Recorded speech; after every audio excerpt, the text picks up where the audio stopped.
আগামী নির্বাচনে দুর্নীতিগ্রস্ত কাউকে মনোনয়ন না দেওয়ার আহ্বান জানিয়েছেন দুদক চেয়ারম্যান আব্দুল মোমেন। সকালে সাংবাদিকদের জন্য আয়োজিত এক প্রশিক্ষণ কর্মশালায় এই আহ্বান জানান তিনি। দুদক চেয়ারম্যান বলেন, দেশকে দুর্নীতিমুক্ত করতে হলে সৎ ও নীতিবান নেতা দরকার। জান্নাতুল ফেরদৌসের রিপোর্ট। দুর্নীতি বিষয়ক আইন ও বিধিমালা সম্পর্কে সাংবাদিকদের আরো দক্ষ করতে মঙ্গলবার সকালে কর্মশালার আয়োজন করে দুর্নীতি দমন কমিশন। দুদক কার্যালয়ে দুর্নীতি দমন কমিশন বিধিমালা 2007 এবং কমিশনের কার্যপদ্ধতি শীর্ষক এই কর্মশালায় স্বাগত বক্তব্য রাখেন প্রতিষ্ঠানটির চেয়ারম্যান আব্দুল মোমেন।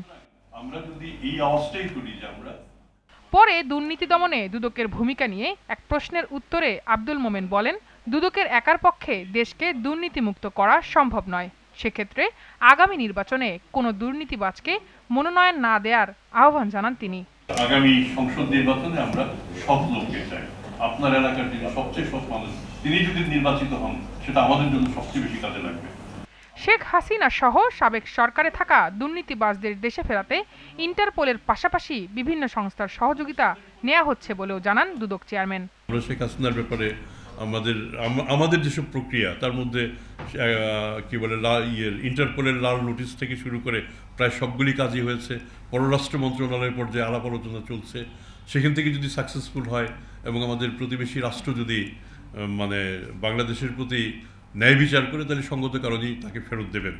আর যদি ফেরত না দেয়, তাহলে ডিপ্লোম্যাটিক সেক্টরে আলাপ আলোচনা চলতে থাকবে এবং একটা সুরাহা নিশ্চয়ই এক সময় হবে। এ সময় বিসিবি নির্বাচন সংক্রান্ত প্রশ্নেরও উত্তর দেন দুদক চেয়ারম্যান। জানান, বিসিবি নির্বাচনে অনিয়ম হলে তা খতিয়ে দেখা হবে। যেদিন নির্বাচন হলো তার আগের রাতে আমাদের জানিয়ে দিয়েছে যে কারা কারা নির্বাচিত হবে। আদিত্য, আমাদের যে পদ্ধতি, এটা আদিত্য আপনি নিজেই বলুন আমরা কিভাবে আগাবো। আমাদের কাজ হচ্ছে একটা অনুসন্ধান করা। যেদিন সিদ্ধান্ত হয়েছে পরের দিন যদি রেজাল্ট হয়ে যায়, তা আমরা এই সময়টাও তো আমরা পাই নাই।